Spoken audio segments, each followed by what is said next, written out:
Hey guys, hey friends, good morning to all of you. So today our topic will be the treatment of boiler feed water. So before start up, just I want to brief what is the objective of the water treatment. To contribute the overall safety of the operation of boiler, to get a good water free from impurities which may cause scale deposition or corrosion causing lower heat transfer and poor performance of the boiler. And the last one, the to maintain the quality of any generated steam appropriate to the particular application. So apart from that, other objectives will be there. So now we'll go for the what are the parameters, what are the characteristics we have to maintain is this table. You can see another two tables are there. So this is the table. From here you can see what are the recommended parameters to be maintained in respect of various important characteristics of both the feed water and the boiler water, which serves as the guidelines for the staff responsible for quality control of boiler water. However, it is essential that instruction of boiler manufacturers are taken into account and followed in respect of boiler water characteristics, as it must be borne in mind that the quality control and treatment of feed water as also the boiler water are aimed at safety of equipment, smooth operation and high efficiency of the boiler. So here you can see these are the parameters why it is required and how up to what. So I have compared here for the three boilers. The first one you can see there, that 30 bar or 30.59 kg, 45 bar and 60 bar. These are the three pressure boilers. And the pH, dissolved oxygen, total hardness, total dissolved solid, total alkalinity, silica, oil. This is the for boiler water. These are the parameters which we should maintain, or the staff responsible has to maintain in order to get the higher efficiency of the boiler and safety of the equipment.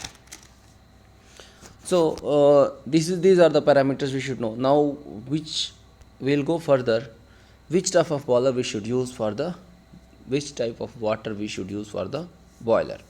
So there are two types. The first one is the demineralized or from the DM plant. This already treatment has been done, that raw water treatment has been done, that is the DM plant. And second is the use of condensate. So we will talk about the use of condensate. In the sugar factory, this is the two types of the condensate. The first one is the exhaust steam condensate and the second one is the juice vapor condensate. The first type of the condensate is ideally suited as boiler feed, since it is highly pure, being produced from boiler steam. But the second type, that is the condensate from vapor, beside containing the volatile matter distilled off from juice in the different stage of evaporation, is likely to be contaminated with sugar bearing juice. And why it has happened, why it is getting contaminated, these are the two reasons. The first one is that if any entrainment has happened in the evaporators, that can contaminate the condensate. And if any in the calandria, the calandria, if any tubes it get damaged or fouled or any leak is there, that can go into condensate and it will contaminate the water. So if we have to use the other condensate apart from the exhaust condensate, so some of the consideration we have to keep in mind, that will also discuss in later. So firstly we should know why we need the other condensate. Why it is because if we talk about this exhaust condensate, then sometimes we have to do the blow down also, blow down, or if during startup also we have to do some blow down, or if we are using in the evaporator some ammonia release will be there, so that condensate will not be in our hand, so that we cannot use. And some places we are using the steam directly, as if we are using the direct contact heaters in place, some places we are using the first this exhaust condensate, or in the pan body wash, or if any jamming units like cut lines in the pan cut over lines are there, if we are using steam there directly, so that steam condensate we cannot use there. So due to these, another reason will be if any leakage is there in the steam line or in the condensate pump line, condensate pump, that steam line or client leakages will be there. So because of these reasons, the reduction will be there in the condensate quantity. So because of these reasons, we need to have a separate arrangement to get the whatever water requirement is in the boiler. So to maintain that efficiency, we have to use the another condensate. So in regard to maximum use of condensate for boiler feed purpose, following steps are to be considered. That the first one is the condensate from juice vapor to be used for boiler feed makeup should be tested often for pH and sugar traces. Means if any for pH deviation and sugar traces we have to check. This condensate has to be kept in a separate, isolated from condensate from that steam, that exhaust condensate steam is there. This condensate we have to keep in separate bottle or separate one or separate tank, whatever you can say, and that we have to keep. The third one is the surplus condensate. Surplus condensate means after meeting the process demand, the condensate should be stored in a separate tank to use for boiler feed in the event of shortage of all condensate, to avoid the use of raw water. That maximum anybody don't want to use the raw water, so maximum in the sugar factory we are using the condensate water, that cold condensate water, as far as possible. So we want to avoid the use of raw water as far as possible. At any point of time, if condensate contaminated with juice we have found, then the boiler feed, the pH boiler what goes down. That this is possible. So this will decompose. This is because the decomposition of sugars and other organic matter. Moreover, the carbonaceous material gets deposited inside the boiler tubes. In such event, the factory operation is disrupted until the boiler water quality becomes normal after the necessary blowdown and replacement of contaminated water by pure good quality of condensate. So that this is the 4 points. What are the precautions we need to have while using the second body condensate, you can say. Means apart from the exhaust condensate, if we are going to use other condensate, then these are the 4 precautions we have to take in consideration. Now we'll talk about if the parameters that earlier I have shown you one table, that what are the parameters we have to maintain. If the parameter fails, then what the problems will occur in the boiler. So first one is there, that pitting. What is pitting? The corrosion of the internal surface of the economizer, piping and drum of the boiler, commonly termed as pitting. Okay, this is called as pitting. Why it is causing? It is caused by low pH coupled with presence of oxygen and carbon dioxide in the feed water. This pitting due to corrosion brings about uneven damage to the boiler metal surface. So this you could have understand. So second is the caustic embrittlement. This signifies intercrystalline cracking of boiler steel below waterline produced by high concentration of caustic soda solution which attack grain boundaries. Irregular cracking, which can be detected under microscope, render the metal brittle and weak, resulting ultimately in boiler failure. This embrittlement occurs only in revetted boilers and modern boilers, which welded drums are comparatively free from this problem. Okay, the third is the foaming. The foam is produced on the surface of boiler water due to presence of organic matter in the water as also high amount of finely divided and suspended matter, as earlier I discussed. This is the related to surface tension form of froth generation induces priming with the deleterious effects on prime movers. And the fourth one is priming. Priming refers to the phenomenon of water being carried out with steam into pipelines.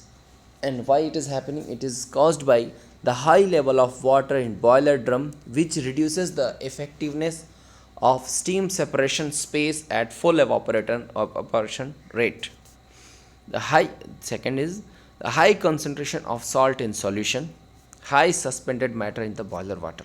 If these three things are present, then priming will be happen.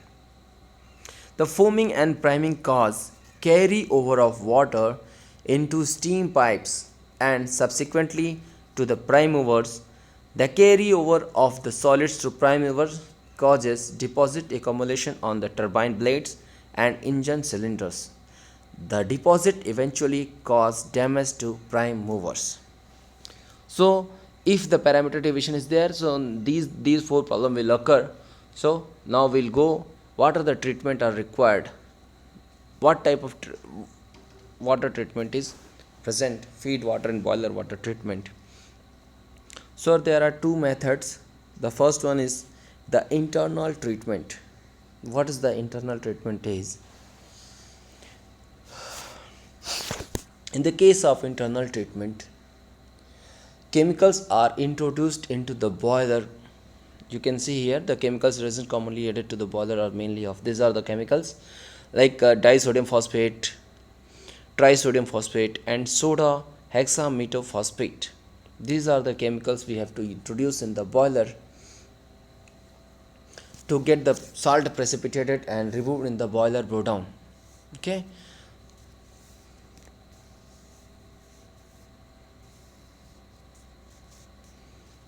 So any treatment of feed water of boiler, if we are going to treat the boiler water, then any treatment, these are the common chemicals. In the form of these chemicals we have to use.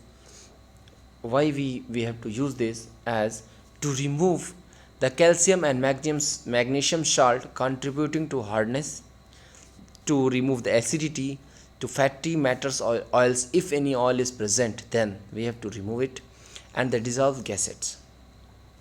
Besides reducing the dissolved solids and maintaining certain level of alkalinity. As earlier I have shown you a list as a table in which some alkalinity is there. Once we go back and we'll see that.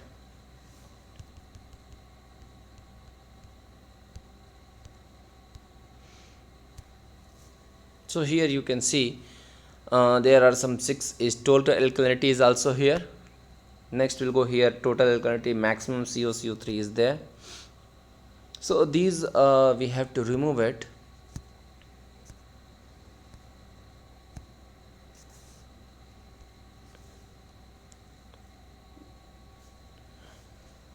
Okay, then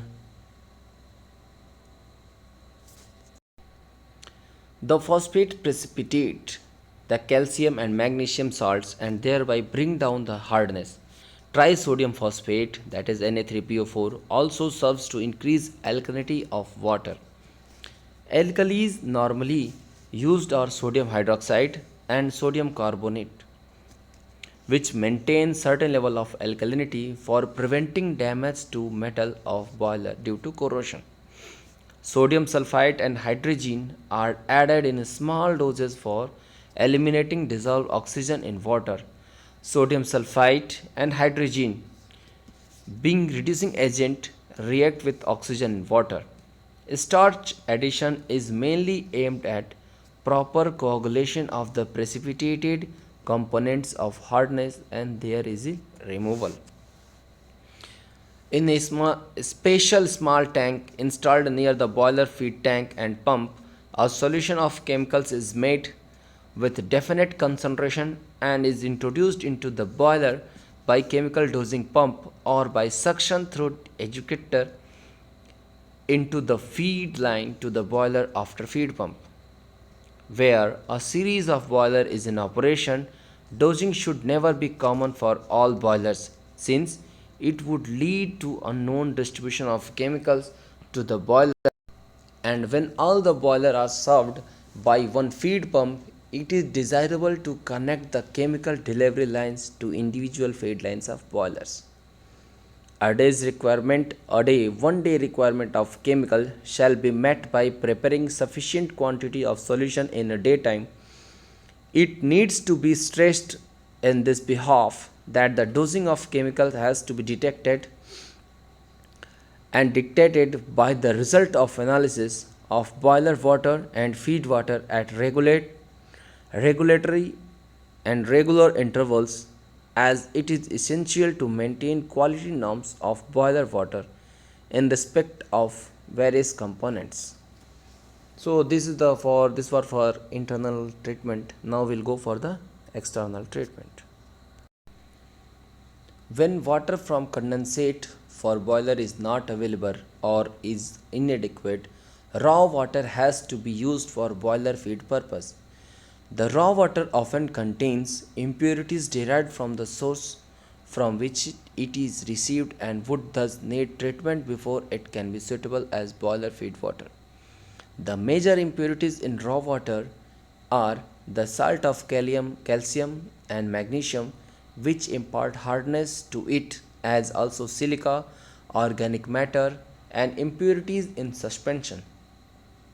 The calcium and magnesium salts, which form deposit of scale on the heating surface of the boiler drum, are tubes, and tubes retard the heat transmission and have therefore to be eliminated first.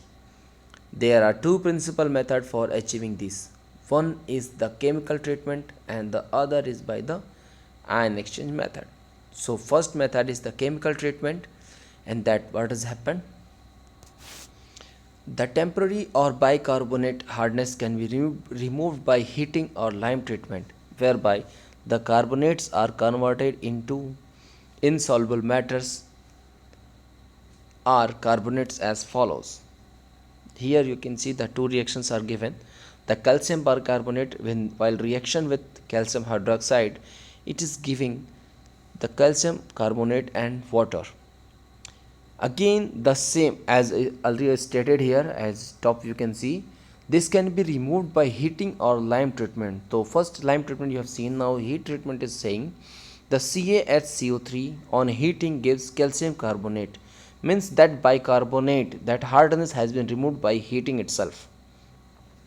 And the second one, that permanent hardness, that is contributed by the sulfates and of calcium and magnesium, which are required to be precipitated out by sodium carbonate in accordance with the following solution.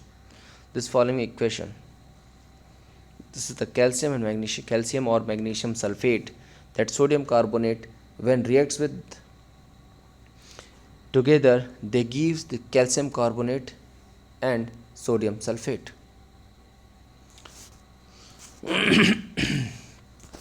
The cold lime soda treatment brings down hardness to around 80 ppm. Here one thing is very important. If we do this reaction, if this reaction happens in the cold, then the soda treatment brings down hardness to around 80 ppm. 80 ppm. Please note it, 80 ppm. While when these reactions are brought about in the hot water, the hardness is reduced to 20 ppm. Means it is beneficial to do it in hot condition. The precipitation of hardness salts and their removal also helps in eliminating the suspended impurities. Addition of alum or sodium aluminates or ferric or ferrous sulfates accelerate the coagulation of suspended and colloidal matter. Sometimes this treatment can be supplemented by non-ionic or cationic polymers for precipitation of the colloids. For boilers at high pressure or medium pressure exceeding 12 kgf per centimeter square, it is essential to remove the residual hardness by ion exchange treatment. To the reaction tank containing raw water, dilute milk of lime and soda solutions are added, and the reactants thoroughly mixed with water, partial settling, followed by the filtration in a pressure filter elimination. It eliminates the precipitated salts as also the suspended impurities. So these were all about this treatment. Then we'll go for the ion exchange treatment. What is happening there? The ion exchange treatment, you can see here the theory what it tells. This is nothing but as old we are doing the from it is very from old process. It is very old process, that is the geolite process, in which what happens, the softening of water is happening by the geolite method, where the calcium and magnesium ions in the water are replaced by sodium ions. The zeolite is nothing but the sodium aluminum silicate. So in the the softening of water is happening by the sodium zeolite, where calcium and magnesium ions are removed by replaced by Na ions, that is sodium ions, while the calcium and magnesium ions are retained by the zeolite. Once the exchange capacity is exhausted, the ion exchange between water and zeolite or base exchange resin will cease, and it is necessary to regenerate the same. Regeneration is effected by treating zeolite resin with the solution of sodium chloride, whereby the sodium replaces the magnesium ions and calcium ions in the resin, which are drained out as chloride of magnesium and calcium. Nowadays, synthetic resin has replaced the natural zeolite. So this method was, as I have written, if we have a prolonged, this system is applicable when the factory is to start operation after the end of prolonged shutdown, that is in the off season. This is now next we'll go in hot condition. What will happen? What will be the hot precipitation method? What is that? In the hot precipitation method, two-stage treatment is resorted. In the first stage, lime and soda solution are added to raw water when the calcium carbonate and magnesium carbonate are precipitated out, and the separation of these precipitates is followed by dosing of mono or disodium phosphate to further lower down the hardness of ppm, few ppm. The reaction will be as following. Here you can see that the sodium phosphate and sodium carbonate reacts to give the trisodium phosphate, water and CO2. Next is that carbonate, calcium carbonate and sodium phosphate reacts to give sodium carbonate and tricalcium phosphate. The tricalcium phosphate is precipitated out, but additional carbonate alkalinity is introduced because of this. Now, the lime soda treatment followed by ion exchange using cation exchange resin is comparatively economical for installation as well as operation. For water containing high amount of silica softened, water is first passed through cation exchange resin bed for removal of calcium and magnesium ions, and then passed through strong base ion exchange resin in hydroxide form for removal of silica. The complete deionization will take in two places in these two methods. The first one is the cation exchange by treatment with cation exchange resin, followed by removal of anions and silica by passage through anion exchange resin bed. The passing water through monobed resins in which both the cations and anions are removed. This technique involves allowing water or any solution containing electrolyte to pass through a mixed bed of cation exchanger in hydrogen form and anion exchanger in hydroxide form, whereby complete deionization is effected. The water to be subjected to ion exchange treatment must be free from suspended impurities and turbidity. Water treated with alum and passed through sand bed for eliminating turbidity and impurities in suspension can be passed through resin beds. Now, what is the significance of control? So if here we are seeing that one table is showing that dissolved oxygen, pH, caustic alkalinity. If the more dissolved oxygen is there, what is the problem? Oxygen remains in the dissolved state in the water and becomes less soluble as temperature of water rises. Here one comparison has been done. Here you can see the temperature in degree Celsius 0, 60, 90 is given, and oxygen solubility in ml per liter is given. At 0 degree Celsius the solubility is more, while 60 and 90 is getting reduced respectively.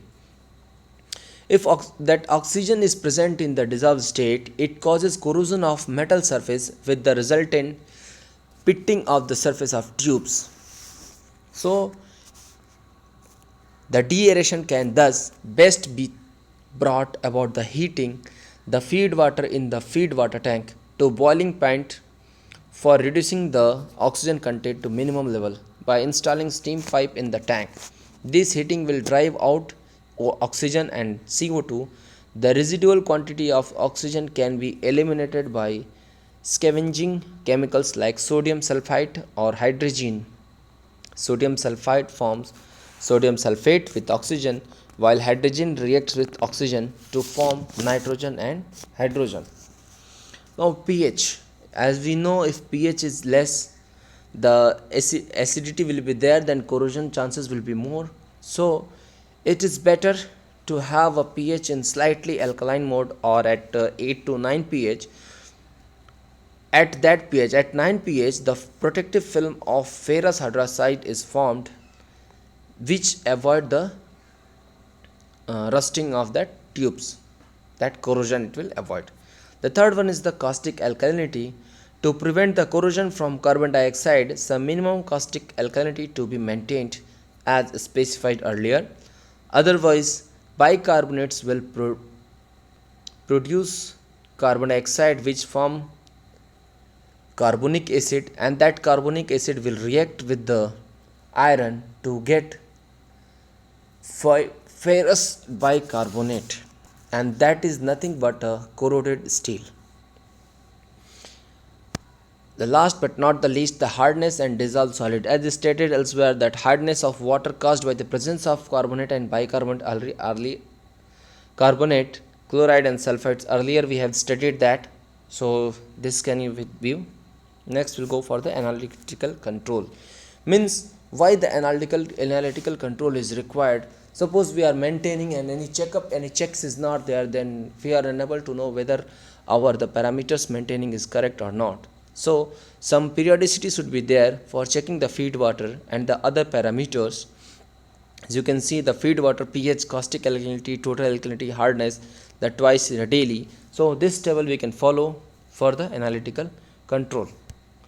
So if we are maintaining the parameters, our process or operation will be smooth, equipment will be safety, and we will be safe. As in the sugar in the sugar mills, since the condensate are used for the boiler feed and the makeup water is usually condensate from second body condensate, sometimes sugar enters this condensate due to entrainment in the first body of evaporator. Besides, leak in the tube contribute to the contamination of the condensate with juice. Sugars are decomposed due to highly alkaline condition and heat in the boiler into corrosive acidic compounds, which are detrimental to the tubes and shell of the boils. Sucrose is decomposed into organic acid and humic acid, which form humic compound, injuries to boiler steel. So sugar contamination should be avoided and all this. So this was the my PPT regarding the boiler feed water. Hope you enjoyed and you have liked the video. If it is good, please comment, share and subscribe.